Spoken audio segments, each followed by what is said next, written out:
In the dusty cities of countries in West Africa, there's growing anxiety over the spiritual and territorial ambitions of the radical Islamic group Boko Haram. For years, Boko Haram focused on Nigeria, but now they are creating chaos across the region. We need to find a way to get rid of them before it gets worse.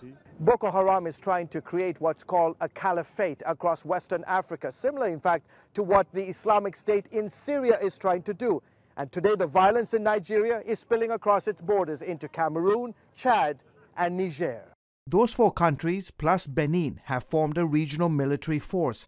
In recent days, they've killed hundreds of Islamic fighters and recaptured several towns. Still, in places like southeast Niger, where Americans Neil and Danette Childs have planted several churches, thousands of people, including Christians, are still fleeing the militants' reign of terror. Christians are having to leave.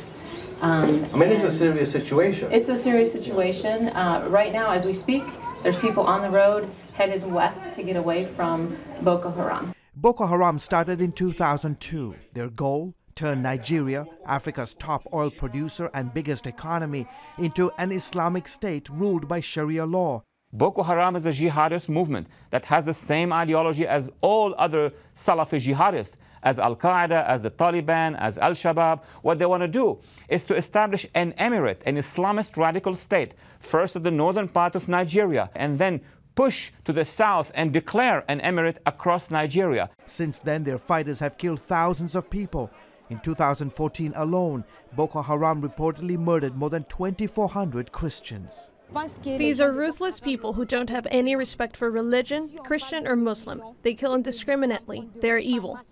And now some intelligence officials worry the group could not only expand their attacks beyond this region, they could become the ISIS of Africa. Boko Haram has repeatedly praised ISIS's apocalyptic Islamic ideology, but increasingly U.S. counterterrorism officials fear a possible tactical and operational alliance between the two groups as well.